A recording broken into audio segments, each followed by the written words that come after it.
I reckon we probably spoke about this like Christmas time, yeah, probably before. Yeah, it was because it was probably just after Christmas when we knew that the deal for the business was going through. Yeah. So when sort of, we were trying to sort of walk before we could run, and I had just had big ideas of, the acquisition of the business and the merger of the two businesses was just going to be amazing. And when we integrated, we were already looking at things social media wise. I think we'd improved our social media like 100%. But we needed to keep up with the trends, I suppose, and TikTok or YouTube channel, podcasts and things like that, because I think people want to know information about what we do as an industry and as a business. And the coming together of the two businesses was just such huge news in our industry that two very well-known firms were coming together. So the acquisition was it was a complete no-brainer. And the sort of transition over has been absolutely seamless. I think you probably agree with that. It's been really good. I suppose with the podcast, it was probably put to the back of your mind, wasn't it? Because you're acquiring another business, which is quite a big thing. I think Tony would probably say, look, let's just put the brakes on. Let's just sit still for a second. Yeah. And but we've achieved such a lot in the past. Where are we now? 7 months in. So if we acquired the business in February, we're now a team of 60 plus people across West and East Cheshire and into North Staffordshire. So our side of the original business, we cover sort of West Cheshire, let's say up to sort of Holmes Chapel, North Wales and the Wirral, right down to the Flint Peninsula, Anglesey and so on. And then the Whittaker and Biggs team, or the East offices as we refer to them as, cover sort of 4 principal areas: Macclesfield, Biddulph, Congleton and Leek. Yeah. But also we've got a continuation of the rural department over there, which we now are a big part of, and driving that side of the business as well. Plus, on James's side, the auction house, which has been a phenomenal success. It's something that we didn't have before, wish we did have before. I think we had online machinery sales, so we had tractors and all sort of farms machinery, anything from a pile of bricks right up to a £110,000 tractor that we sold last year. Okay, but we didn't have. When I go to a property, whether it's big, small, whatever, inevitably if they're downsizing, where am I going to put this? 30-foot dining table with 20 chairs that fits nowhere. What houses are you going to? It's our sort of houses. But we did. You had nobody to refer to, or I didn't know who to refer to. So it's been a fantastic thing for us to. And you've done a few now, haven't you? Whether it be house clearances or assisting our clients on sort of the west side of Cheshire. Yeah. So what about the people in Alvanley? Yes, that house there with all the furniture. Yeah, that was a really nice job. Because before we were very much limited to Cheshire, Staffordshire. That's where we worked. And then obviously with the joining of Rostons, then we've now got sort of like Rod said, we've got Chester, Wales, etc. And there's some incredible houses over that way. And a lot of the houses in Wales especially are families that have kept their furniture. So you'll go into a house and it's not changed for like 150 years. Yeah. So you'll have the 18th century oak coffer in there. You'll have all those incredible family heirlooms, which wasn't a market we really got to because there are other auctions over there. But the joining of us together now, really, we can take over the whole world. Really. World domination, that's next year. World domination. So for anyone watching the podcast, in my audience, you might not be aware of all this stuff. Give us a bit of background on. We'll start with Rod and then go on to you, Joe. What's your background in this industry? Okay, so this is my 30th year in the industry. So independent high street agency, and Tony Rimmer approached me over 4 years ago now, just over 4 years ago, to want to expand the village and countryside of the Rostons business, which was already established for over 20 years. So Rostons itself had such a good following, it was a natural progression into residential property sales. So it was something that I was really keen to get my teeth into. And to be fair, it's not just me, it's a whole team of people in Chester.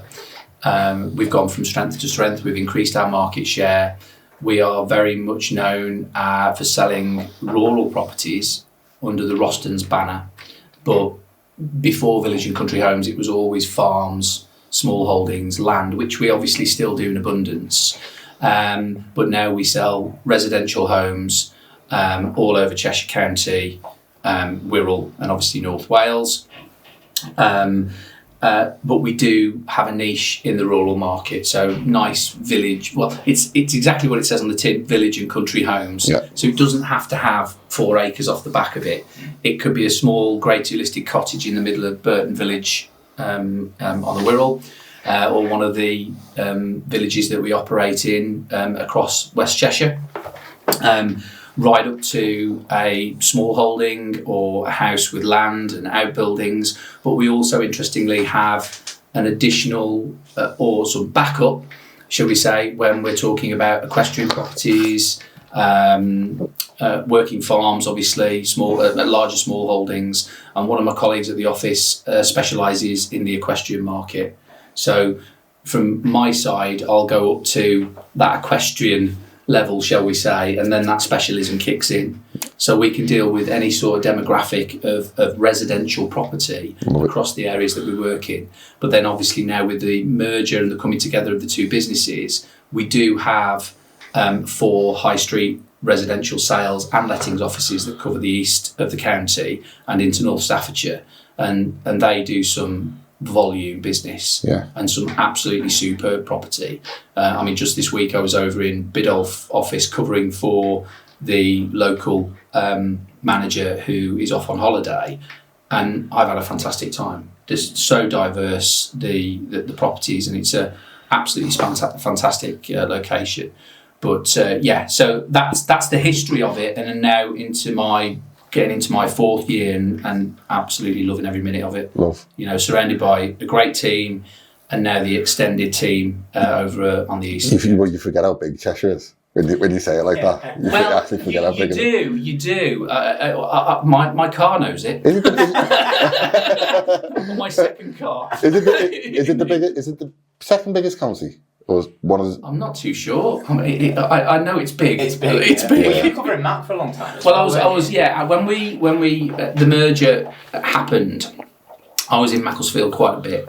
So whilst I knew Macclesfield, because you're only a hop, skip, and a jump from South Manchester and places like that, Wilmslow, Alderley Edge, and places like that, and it was an eye opener, absolutely a fantastic eye opener. I mean, those branches over there do extremely well, and their reputation, Whittaker and Biggs' reputation, is a very long-standing reputation, and that's one of the reasons why Whittaker and Biggs in the east of the county are not called Rostons, because that name is synonymous with those areas. So Whittaker and Biggs are now part of the Rostons group, but very much one team, not sort of them and us sort of thing. And we all work very, very well together. And that includes James on the auction side as well.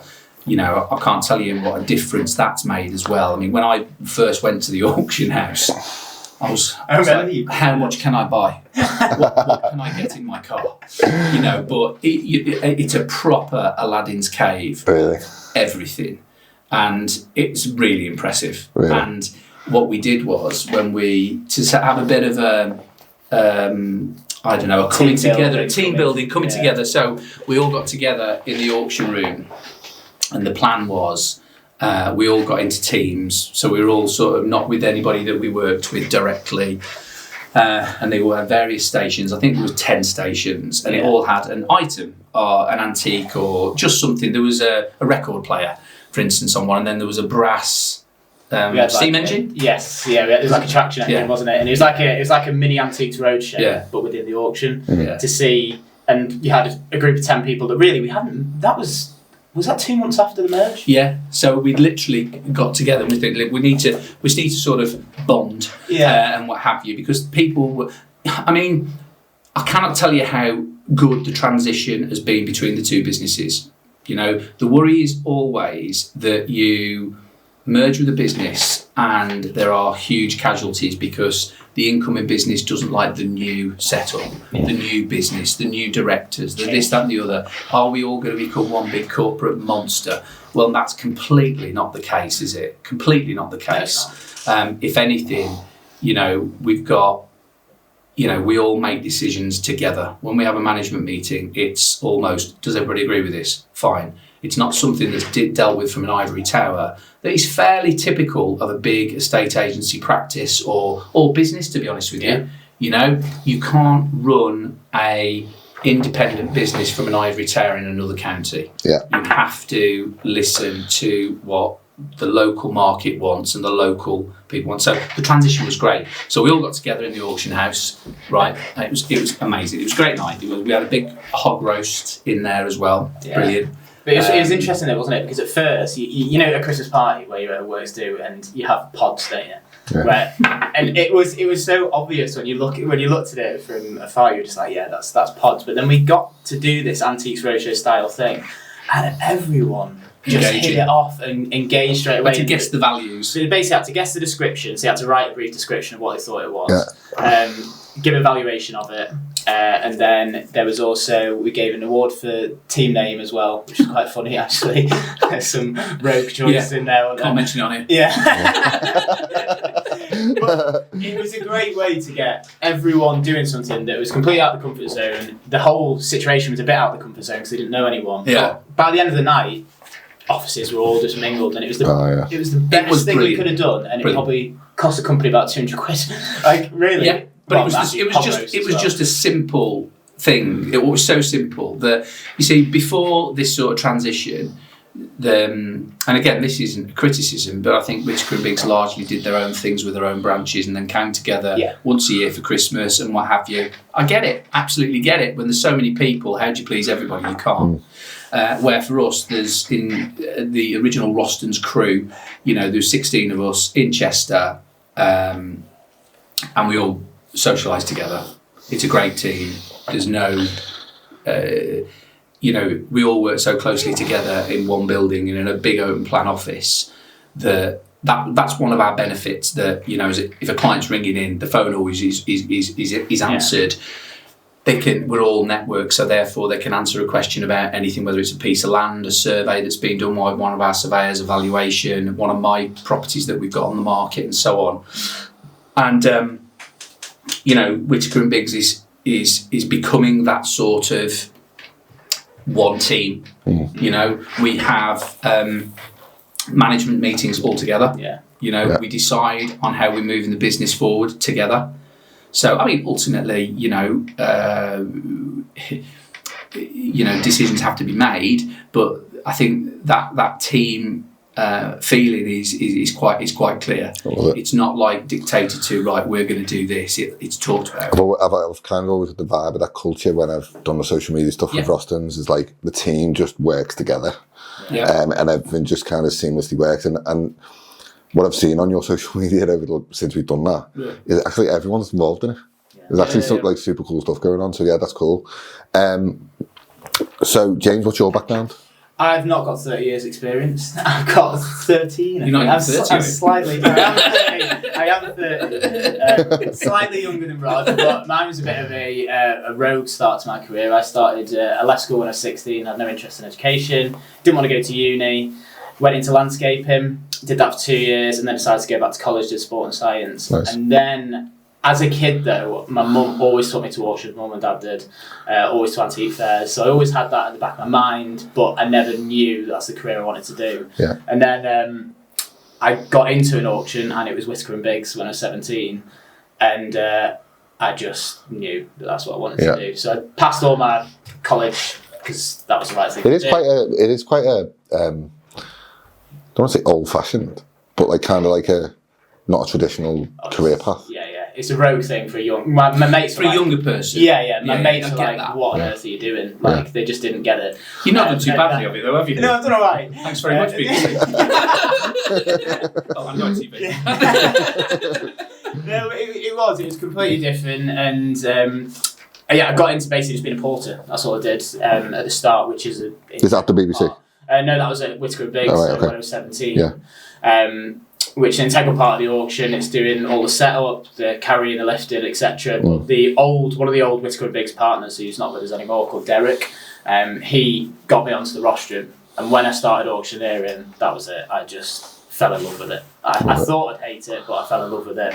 And then somehow I got on TV. Don't know how, really. They messaged me on LinkedIn when I was 21, 22, I think. And then done a few TV shows since then.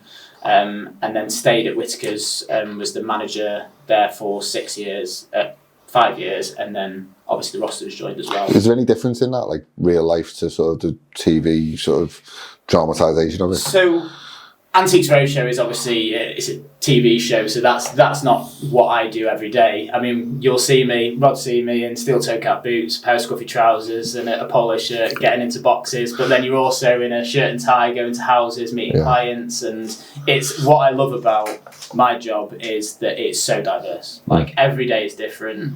The people you meet are incredible. The most, I would say, similar TV show to what I do day to day is what's called the Travelling Auctioneers, and that's a BBC One show, and that's where you go to meet the client.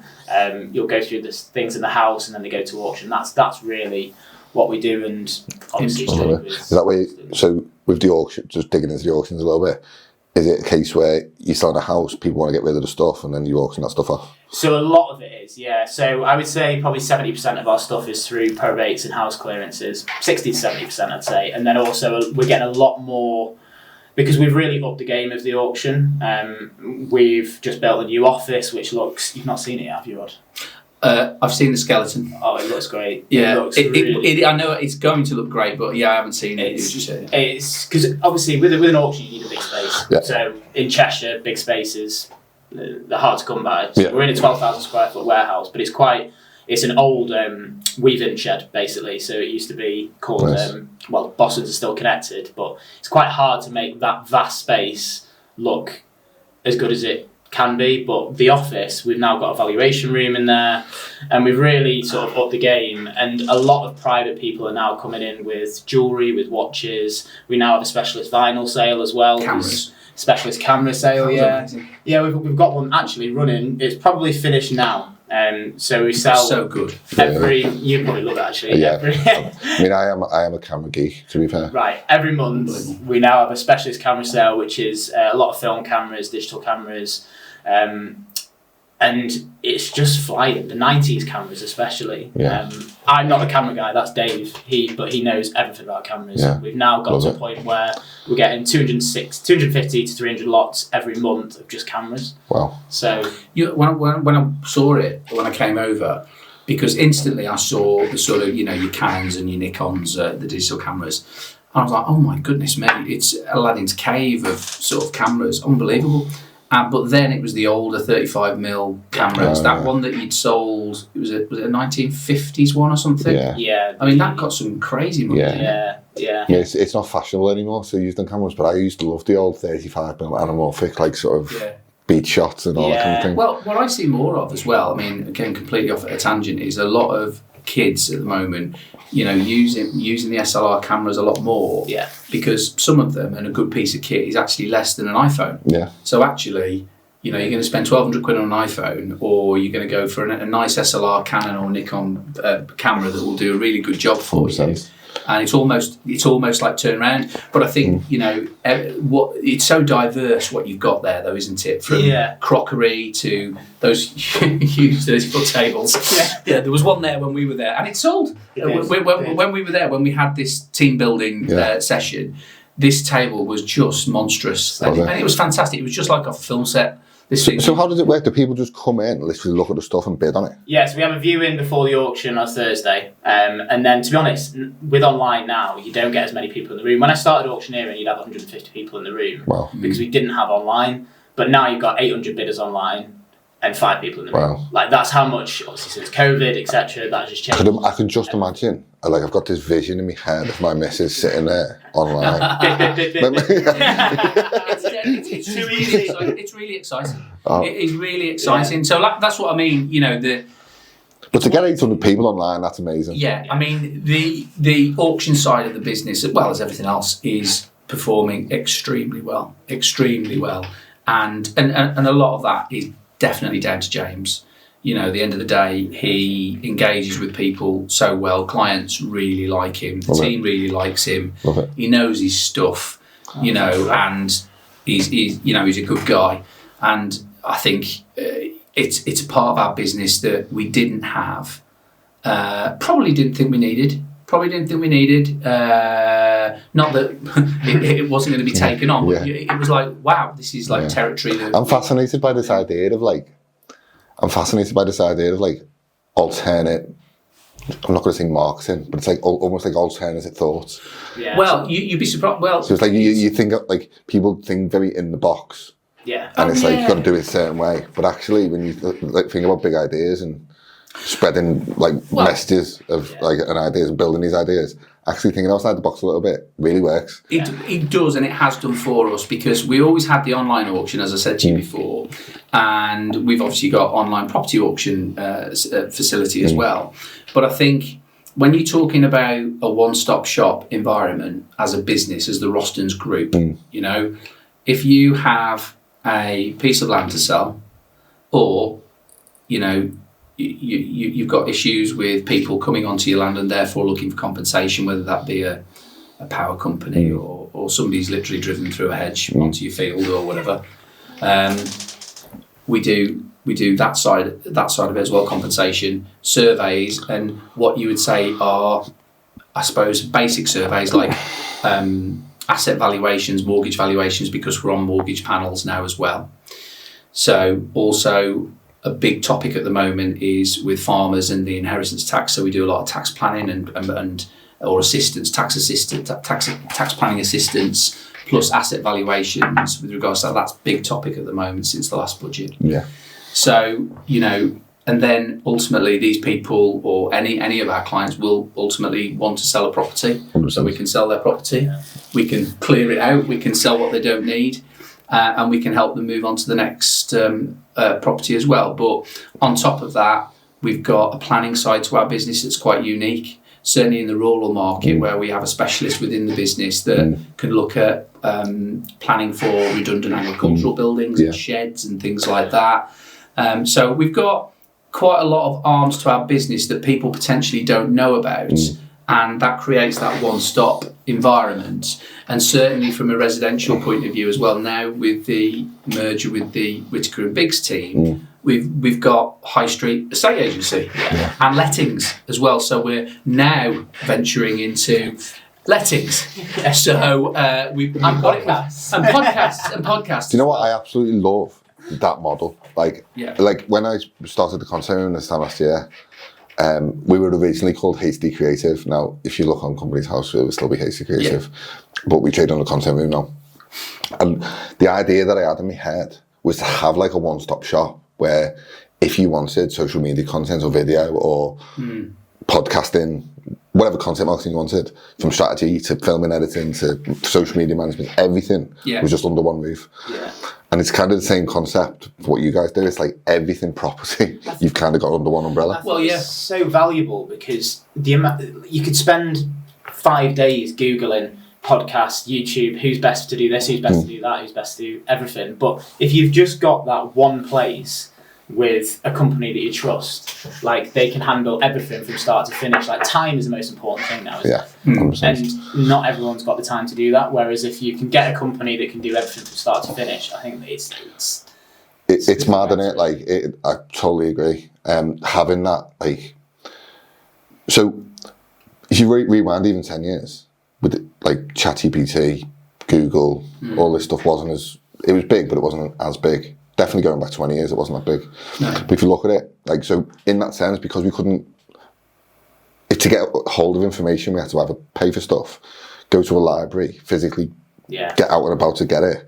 Now all that information is literally at our fingertips. Yeah, it's almost too much though sometimes. You know you go to a restaurant. Well, I always say that. Yeah, absolutely. You have a menu. Yeah, you're paralysed by choice, right? And I look at this and go, actually, sometimes giving people more information is actually giving them less value, because if I wanted an information about, I don't know, something to do with rural land or whatever, I can go into ChatGPT and find it probably and make something of it, or can watch a few YouTube videos or this and that.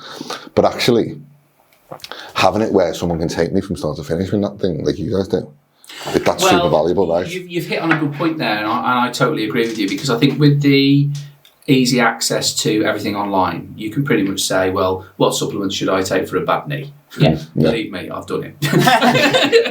Knee and back. Knee and back, yes, knee and back. Stunned on here. Yeah. But what you're asking, you're not asking a doctor, are you? No. So that's what the doctors are there for. And I think I'll give you a great example. I'll give you a brilliant example where we had a situation where another agent was marketing a property, okay? And to be honest with you, I don't think they were doing a particularly bad job, if I'm really honest. The sale had fallen through, and it was all to do with the septic tank regulations. Now, for most people that are listening to this, you may or may not know what the new septic tanks regulations are. It's all about the soak away and things like that. And sadly, the sale fell through, and that agent just didn't know how to deal with it and how to sort of guide them through the process, which could have potentially turned the mountain back down to a molehill. We took it on, had the same complication, but we could guide that client through it, and we overcame it, and the sale went through. Now, that's just one example. I've got lots of examples, especially when it's the rural market, land, rights of way, development overages and things like that. When I mention an overage, a lot of people do say to me, well, what is an overage? What is a development overage? So it's not something that trips off the tongue. So when you have these people at your fingertips within the business that can answer these questions, guide people in the right way, and if they can't, there's somebody else in the business that can. So like I say, we're venturing into residential lettings now. We've got the infrastructure within the Whittaker and Biggs team. So again, rural lettings, residential lettings. We're already doing commercial lettings. That's another thing that we've gone into, commercial sales. So there's lots to go at, but you can't run before you can walk. 100%. And I think in the last 6 to 7 months, since the merger happened, we've almost gone from department to department to sort of, it wasn't broken, but where investment was needed, investment has been put in. So we've rebranded the business, not changed the name, but rebranded into our colours, as you can see with James's top there. We've refurbished the offices, new signage, all new boards, for sale boards. We've changed the website, we've changed the CRM system to a modern estate agency system that is going to work for us, which makes us more efficient. We can manage our day better, we can report back to clients better, and we've done a hell of a lot when we look back in 6 to 7 months. When you sort of say all those, you think, because I must admit, for me, if I look back now, it's like, how on earth have we got that? You sort of sit back and you listen to that and you think, how on earth have we got there in that time? Because we've done an incredible amount of stuff, and for me, I did not think we'd have got to the point that we're at now in such a short space of time. It's only 6 months, but I suppose that's the attitude of the team. Like you said, we've only lost, I think, two members of staff, and one was retirement. Elon Musk is like a polarizing character, let's say. But one thing that fascinates me about Elon Musk, he has this like thing where he goes, if someone says it's going to take a year, he's like, get it done in a week. Or if something's going to take a week, all right, I want it done in half a day. And then like his time horizon for success is like so small. It's like the hyper focus that he must have to like crush these tasks into. No. But the fact is, I think the point being is that you guys are a good example that a lot can be achieved in a small space of time. It can, and to be fair, we've got a fantastic team of people that are all different and laser focused in their own way. I mean, Tony Rimmer, so the original guy who set up the business, is a tremendously focused individual. He strives for perfection, knowing he has to work at it himself. Yeah. So he's the first one to say he has to question his own work before he questions somebody else's. And he, everybody respects him as an individual. Do you know what? It's so hard to do in this day and age as well, to keep that ego, like, it's difficult. Under control. Like, we live in this age now where everything's on show, right? Like, you do a podcast, you're online. You do a social media post, you're online. You promote your business, you're online. Yeah. Like, everything's in the public eye now. And I've got some views on, like, why I think the future of business might be more creator-led. Yeah. But for someone like Tony, who probably started this business when all that wasn't around, to keep that, like, sort of level of, like, he's completely of embraced self-deprecation, it almost is, like, amazing, really. Completely embraced the future, completely embraced technology. We're trying to get technology to work for us in the best way possible, and yeah, I mean, I'm not going to blow hot air too much. I agree with but when you have people in your business, you have the 4 boxes, don't you? Everybody's been to those courses, and he is a driver of a business. Yeah. He is a driver of the business, but you still need all the other boxes 100%. to support that business. His disc profile must be off the charts. Well, I'm different to Tony. Peter, who was one of the former partners of Whittaker and Biggs, who's now a director, the same as me, from the Whittaker and Biggs side. Yeah. We're all different, all 3 different characters, but we all bring something to the table that I think most people in the business would say, well, we need that. And as we've got bigger, we knew that trebling the size of your business was, wow, but we've done it. I don't think there's been many bumps in the road at all, and we are a far, far better company for doing what we've done in the period of time that we've done it. But we've not sprinted before we could jog. Definitely. The thing you got to remember as well is it's not just sort of like looking at the Whittaker side adapting really well. It's also the Rostons side. Like they've gone from 16 people to then go to a team of 60. They've lost Rod for quite a lot. They've lost Tony for quite a lot. So their sort of leaders have gone from, because they're having to do the other side. So like it's both sides, isn't it? Like it's managing both sides. I mean, thankfully, I've got a good team around me that our my discipline, shall we say, within the business didn't slip. I wouldn't let it slip. But we've added to the resource in Chester, and we're continuing to add to resource, and we will do on the east as well. We have done. We've increased the resource over on the east. Yeah. Whether that be part-time members of the team going full-time, we've increased the team. The auction side, we've speculated then a new van and all the rest of it.